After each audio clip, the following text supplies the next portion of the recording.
Assalamualaikum warahmatullahi wabarakatuh. Perkenalkan nama saya Rehan Nova Muzaki dengan NIM F1E1228082. Di sini saya akan mempresentasikan secara mandiri tentang telekomunikasi dan jaringan dari mata kuliah pengantar Sistem Informasi yang diampu oleh Bapak Tri Suratno Eskom Mkom. Di sini saya merupakan salah satu anggota dari kelompok 6. Langsung saja saya akan mempresentasikan dari topik utama yang akan saya bahas di video kali ini. Yang pertama yaitu tentang perusahaan berjaringan, yang kedua yaitu tentang alternatif jaringan dan telekomunikasi, dan yang ketiga yaitu tentang studi kasus, nilai bisnis, dan tantangan jaringan Wi-Fi.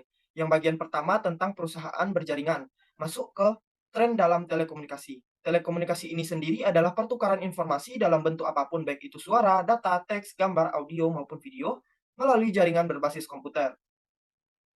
Lalu ada beberapa tren di dalam telekomunikasi ini. Yang pertama yaitu ada tren industri. Industri telekomunikasi ini telah berubah dari monopoli yang diatur pemerintah ke pasar yang telah mengalami deregulasi dengan pemasok yang bersaing ketat dalam jasa telekomunikasi. Lalu contohnya yaitu ada mulai dari jasa telepon lokal dan global hingga saluran satelit telekomunikasi. Lanjut ke tren teknologi. Telekomunikasi juga mengalami revolusi melalui perubahan yang cepat dari teknologi analog ke teknologi jaringan digital, perubahan ketergantungan dari media berbasis kawat tembaga, dan sistem penggunaan jaringan pendek berbasis tanah ke jalur serat optik dan selular. Lalu masuk ke tren aplikasi bisnis. Tren ke arah yang lebih banyak pemasok jasa, teknologi internet, dan sistem terbuka, serta pertumbuhan yang sangat pesat dari internet World Wide Web, serta extranet dan intranet perusahaan secara dramatis meningkatkan jumlah aplikasi telekomunikasi yang dapat digunakan. Hasilnya saat ini, jaringan telekomunikasi memainkan peran penting dan meluas dalam proses e-bisnis. Lanjut ke nilai bisnis jaringan telekomunikasi. Penggunaan internet, intranet, extranet, dan jaringan telekomunikasi lainnya dapat mengurangi biaya, mempersingkat waktu pemrosesan bisnis, mendukung e-commerce, memperbaiki kerjasama kelompok kerja, mengembangkan proses operasional online, berbagi sumber daya, mengunci pelanggan dan pemasok, serta mengembangkan jasa dan produk baru. Ada kemampuan strategisnya yaitu ada 4, mengatasi halangan geografis, halangan waktu, biaya, serta halangan struktural. Kita lanjut ke revolusi internet. Internet telah menjadi jaringan yang terbesar dan terpenting dari jaringan saat ini dan telah berevolusi menjadi jalan tol informasi global. Di mana semua informasi yang kita dapatkan saat ini, baik itu dari dalam maupun luar negeri, itu semuanya berasal dari internet. Dan internet semakin meluas seiring dengan semakin banyaknya bisnis, organisasi, komputer, dan jaringan yang bergabung dengan web global ini. Lanjut penggunaan bisnis dari internet. Perusahaan menggunakan teknologi internet untuk pemasaran, penjualan, dan aplikasi manajemen hubungan pelanggan, serta aplikasi bisnis lintas fungsi, dan aplikasi dalam bidang teknik, manufaktur, sumber daya, dan akuntansi. Nah, contoh dari penggunaan bisnis dari internet ini adalah aplikasi yang sering kita gunakan untuk belanja online, yaitu Shopee, Lazada, ataupun Tokopedia, yang merupakan perusahaan menggunakan teknologi internet untuk pemasaran dan penjualan mereka. Kita lanjut ke peran dan nilai bisnis dari intranet dan extranet. Yang pertama yaitu ada komunikasi dan kolaborasi, di mana internet dapat secara signifikan memperbaiki komunikasi dan kolaborasi di dalam perusahaan. Lalu yang kedua ada publikasi web, di mana mempublikasikan produk yang dihasilkan di web. Dengan intranet, kita bisa membuat webnya lebih menarik dan diberi kemudahan serta biayanya relatif lebih murah. Lalu manajemen dan operasional bisnis. Intranet ini juga digunakan sebagai dasar untuk mengembangkan dan menyebarkan aplikasi bisnis sehingga manajemen dan operasional bisnis ini lebih efisien. Lanjut ke extranet. Extranet ini memperkuat hubungan dengan pemasok, di mana mereka membangun strategisnya untuk memperkuat hubungannya tersebut dengan pelanggan dan pemasok, lalu memungkinkan dan memperbaiki kerjasama bisnis dengan pelanggan dan mitra bisnis lainnya. Dan extranet ini juga memfasilitasi pengembangan produk, pemasaran, dan proses berfokus pada pelanggan secara interaktif dan online. Lanjut ke bagian yang kedua yaitu tentang alternatif jaringan telekomunikasi. Komponen utama dari alternatif jaringan telekomunikasi ini ada 6, yaitu ada jaringan, media, prosesor, software, saluran, topologi, atau arsitektur. Kita lanjut yang pertama yaitu ada jaringan telekomunikasi. Ada 5 komponen utama dalam jaringan telekomunikasi ini. Yang pertama ada terminal. Terminal ini seperti komputer pribadi, komputer jaringan, dan terminal lainnya. Lalu ke prosesor telekomunikasi yang mendukung mengirim dan penerimaan data antara terminal dan komputer tersebut. Lalu ada saluran telekomunikasi di mana data dikirim dan diterima, lalu diterima lagi oleh prosesor telekomunikasi dan masuk ke Komputer. Komputer dalam semua ukuran dan saling dihubungkan oleh jaringan telekomunikasi agar dapat melakukan tugas pemrosesan informasi. Ada software telekomunikasi di dalamnya, di mana software pengendalian telekomunikasi ini mengendalikan aktivitas komunikasi dan mengelola fungsi jaringan telekomunikasi. Lanjut ke jenis-jenis jaringan telekomunikasi. Yang pertama yaitu ada jaringan area luas. Jaringan area luas ini mencakup area geografis yang cukup luas. Ada jaringan area lokal, di mana area lokal ini fisiknya terbatas atau areanya ini terbatas. Lanjut ke jaringan privat virtual, yaitu jaringan aman dengan menggunakan internet sebagai tulang punggungnya. Lalu ada jaringan klien atau server, di mana tempat kerja komputer pemakai akhir ini adalah klien. Lalu ada komputasi jaringan. Konsep terpusat pada jaringan memandang jaringan sebagai sumber komputasi pusat.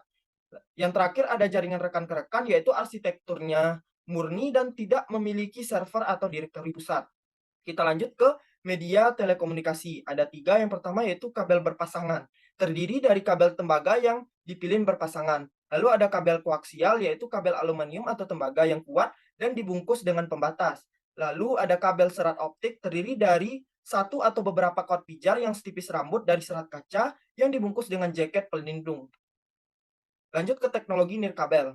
Teknologi nirkabel ini yang pertama ada gelombang mikroterestrial mengirimkan sinyal radio dalam kecepatan tinggi dalam jalur antar stasiunnya. Lalu ada satelit komunikasi yang menggunakan radio gelombang pendek sebagai media telekomunikasinya. Lalu ada sistem PCS dan selular menggunakan beberapa teknologi komunikasi radio. Lalu ada LAN nirkabel, penggunaan ini tumbuh dengan cepat seiring dengan implementasi teknologi kecepatan tinggi yang baru. Di mana semakin berkembangnya LAN nirkabel ini, contohnya yaitu seperti yang kita rasakan sehari-hari, yaitu penggunaan jaringan WiFi. Itu merupakan salah satu contoh dari perkembangan LAN nirkabel. Lalu ada web nirkabel, yaitu akses nirkabel ke internet, intranet, dan extranet menggunakan web. Dia juga semakin berkembang, itu menjadi jaringan 3G, itu digunakan di dalam smartphone yang kita gunakan, lalu berkembang lagi hingga sekarang menyampai 5G. Lanjut ke prosesor telekomunikasi. Yang pertama yaitu ada modem. Modem ini berfungsi untuk mengubah sinyal dari terminal menjadi frekuensi analog. Nah, lanjut yang kedua yaitu ada multiplexer. Prosesor komunikasi yang memungkinkan saluran komunikasi tunggal untuk melakukan transmisi dari data banyak terminal. Dan yang ketiga ada switch, prosesor komunikasi yang menghubungkan antar sirkuit telekomunikasi di dalam jaringan. Yang terakhir ada router, yaitu prosesor komunikasi yang cerdas yang saling menghubungkan jaringan berdasarkan peraturan atau protokol.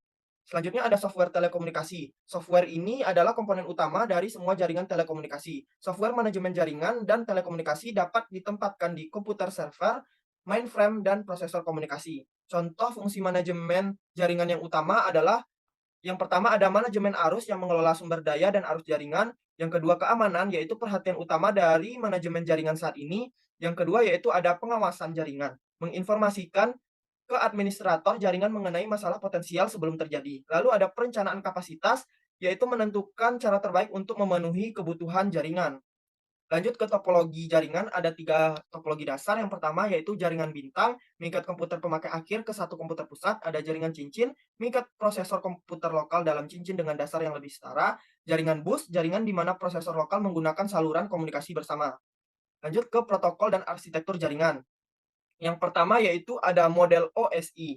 OSI ini merupakan singkatan dari Open System Interconnection untuk menjadi model standar bagi arsitektur. Yang kedua yaitu ada TCP atau IP Internet yang merupakan singkatan dari Transmission Control Protocol atau Internet Protocol. Digunakan oleh semua internet dan intranet serta extranet. Lalu ada alternatif bandwidth yang bandwidth ini adalah jangkauan frekuensi saluran telekomunikasi. Bandwidth ini digunakan untuk menentukan tingkat transmisi maksimum jaringan. Lalu ada alternatif switching, di mana jasa telepon reguler ini mengandalkan switching circuit untuk membentuk koneksi antara pengirim dan penerima. Dalam switching pesan, suatu pesan dikirim dalam waktu tertentu dari suatu alat switching ke alat lainnya. Lanjut ke yang ketiga yaitu tentang studi kasus, yaitu UPS, Wells Diary, Novel dan GM, nilai bisnis dan tantangan jaringan Wi-Fi. Itu studi kasus yang kami ambil, yaitu awal mulanya Anand Chandrasekar, Wakil Direktur dan Manajer Umum, kelompok perangkat dan manajer membawa Wi-Fi dari aktivitas nirkabel ke solusi kekuatan industri yang dapat diandalkan oleh perusahaan. Lalu potensi hasil produktivitas sangat menarik sehingga banyak perusahaan yang melakukan investasi sistem yang dibangun sesuai pesanan. United Parcel Service memperlengkapi pusat distribusinya di seluruh dunia dengan jaringan nirkabelnya dengan biaya 120 juta US dollar. Perusahaan tersebut mengatakan bahwa pada staf memindai paket, informasi akan langsung masuk ke jaringan UPS. Hal tersebut menghasilkan 35% produktivitasnya.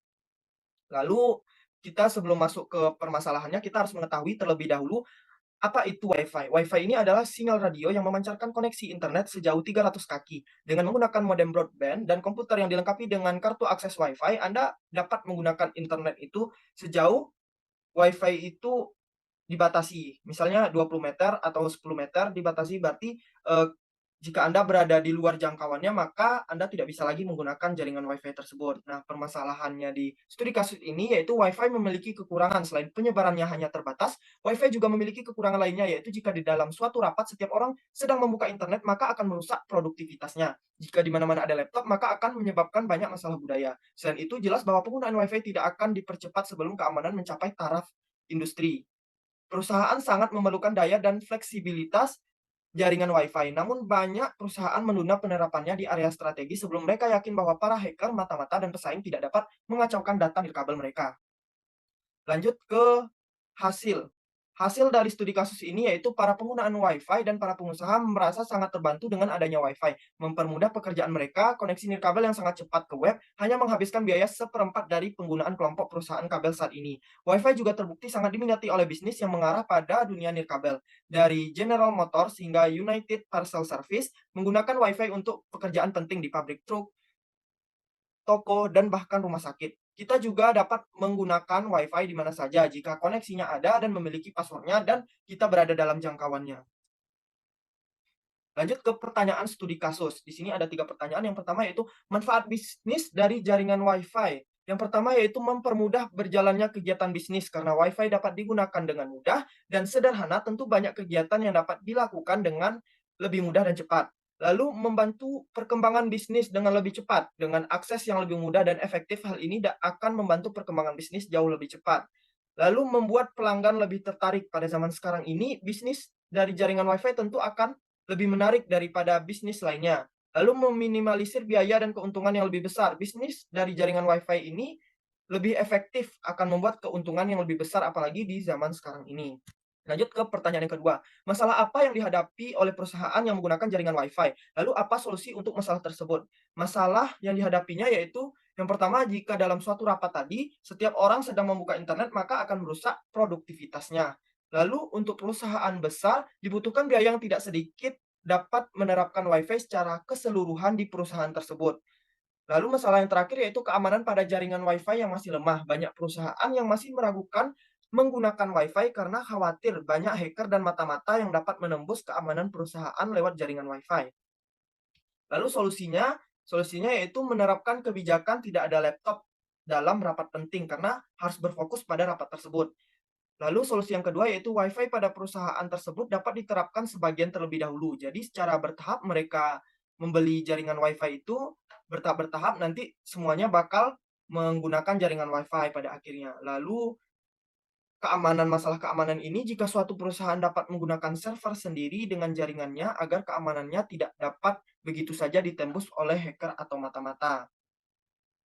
Lanjut ke pertanyaan yang terakhir, yaitu apa penggunaan bisnis lainnya dari jaringan Wi-Fi yang tidak disebutkan dalam kasus ini? Lalu apa manfaat dan tantangan bisnisnya? Bisnis yang belum disebutkan dalam kasus ini contohnya adalah bisnis yang cukup populer pada saat ini. Bisnis tersebut biasanya dikatakan sebagai usaha hotspot internet RT atau RWNet. Manfaatnya mungkin sedikit berbeda dengan bisnis yang terdapat pada studi kasus ini, di mana perusahaan menggunakan Wi-Fi untuk mendukung kinerja perusahaan tersebut. Usaha hotspot internet RT atau RWNet ini berbisnis dengan cara menyediakan Wi-Fi itu sendiri kepada pelanggan. Manfaatnya ini meliputi memerlukan biaya yang tidak terlalu banyak.